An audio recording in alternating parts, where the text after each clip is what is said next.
All right, everybody. Hi. Welcome to another Intro to Micro video.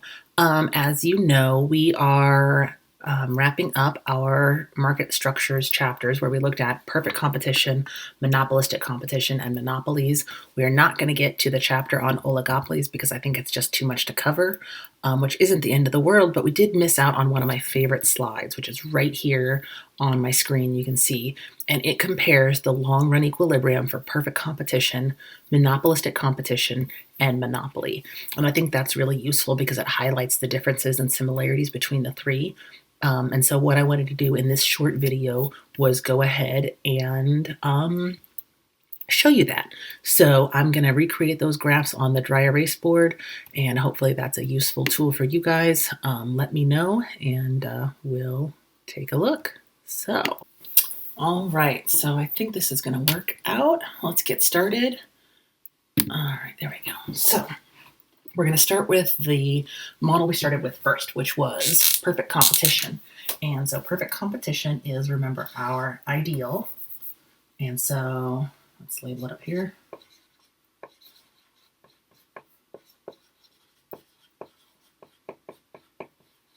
And that's going to be a situation where there are many firms, products are identical, and there's free entry and exit. So those are the conditions for perfect competition, right? Many firms, products are identical, and free entry and exit. In every one of these graphs, we're going to have our marginal cost curve. And that's going to give us our conditions for production, right? Because remember, our firms are going to produce where marginal revenue is equal to marginal cost in every case. Now I'm going to have some average total cost curve, and average total cost is going to cross marginal cost at the point when average total costs are minimized. That's the efficient scale, and that's also where we want to be in terms of producing where firms are at their most efficient, where costs are minimized. And then remember that because of those perfect competition conditions, all firms are going to be price takers. They're just going to accept the price that's put on the market and not have the ability to change prices or anything like that, which means that marginal revenue is going to be equal to price. And so there's going to be no deadweight loss.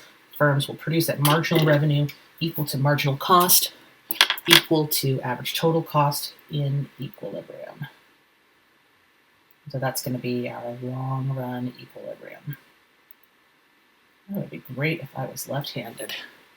Cool. So far, so good. I guess I can move myself. All right. So that's perfect competition.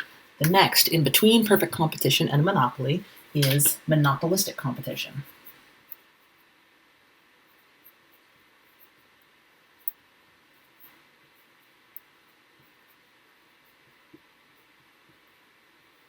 And that's going to occur in situations where there are lots of firms producing, but products are differentiated. And that product differentiation allows firms to act like a monopolist in the short run, but they still end up being competitive and having to compete with other firms in the long run. And so that makes it more competitive than a monopoly. So we're going to get our marginal cost curve in, and our average total cost curve. Come on, homie. Oh, that did not work out. Okay. I guess I should have set up my home office a little bit differently.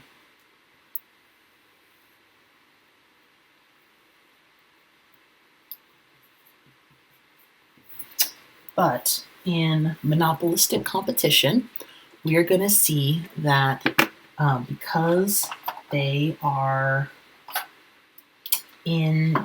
able to differentiate products, they're going to see the market demand curve. I'm going to draw that in, let's see, brown. And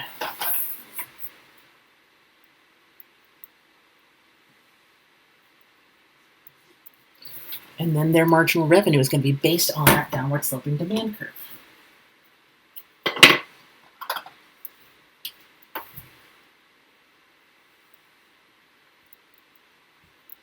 And we didn't derive the marginal revenue for the monopolistically competitive firm like we did in Monopoly, but it's the same, right? We would just look at the price or the willingness to pay of the marginal consumer, and that would give us the marginal revenue at every level.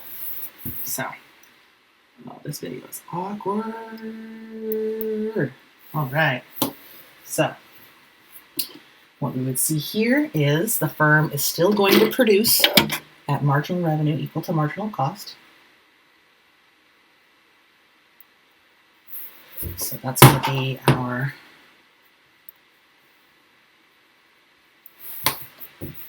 monopolistic competition equilibrium.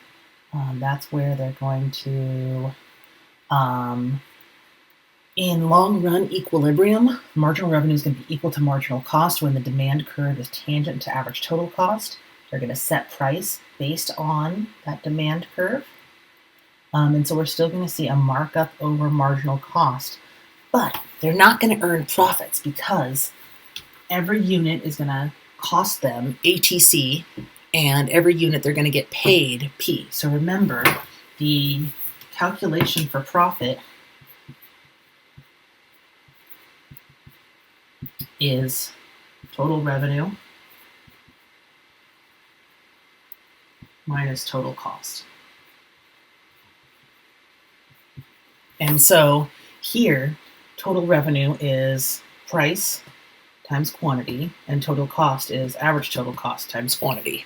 So there's no profits in monopolistic competition in the long run. In the short run, they can earn profits because in the short run, with that differentiation, that product differentiation, they can see their, they can act like a monopolist. They can set prices based on the demand curve, and they're going to they're going to have the opportunity to produce or to enjoy economic profits.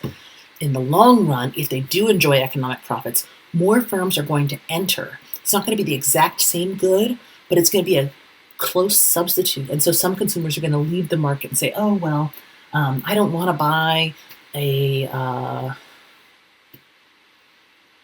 Chrysler. I want to buy a Ford, or I want to buy a Jeep or something like that. I want to buy a Kia. And so that's going to reduce the demand for this single good. Okay? And then the last form of competition that we talked about was the monopoly. And a monopoly is characterized by one firm producing the good and barriers to entry, which means that even though a monopolist is going to earn economic profit, there's not going to be any competition because no other firms can enter the marketplace. Okay, let's get this going. There we go. That's a little bit better. So I've got my marginal cost curve. And just like in monopolistic competition, the monopolist is going to perceive, they're going to see that downward sloping demand curve. They're going to see the downward sloping marginal revenue curve. And where their average total cost curve isn't so important, they're going to still produce at marginal revenue equal to marginal cost. That's the monopolist equilibrium. And they're going to set prices based on the demand curve.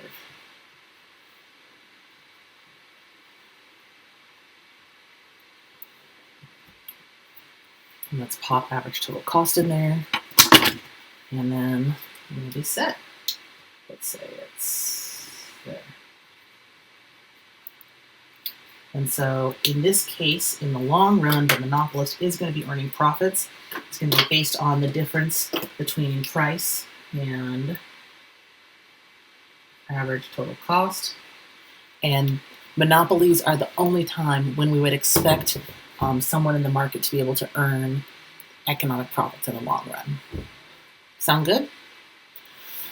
The other case we didn't talk about is oligopoly, and that's when a market only has a few firms in it.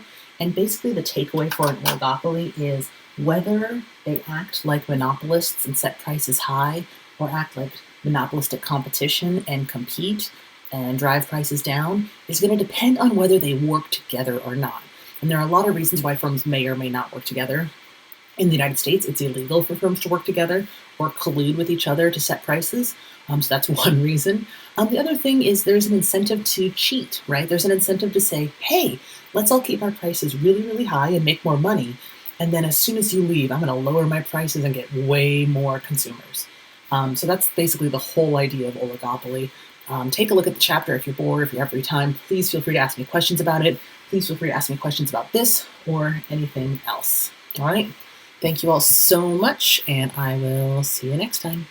Wash your hands, stay safe, and stay sane.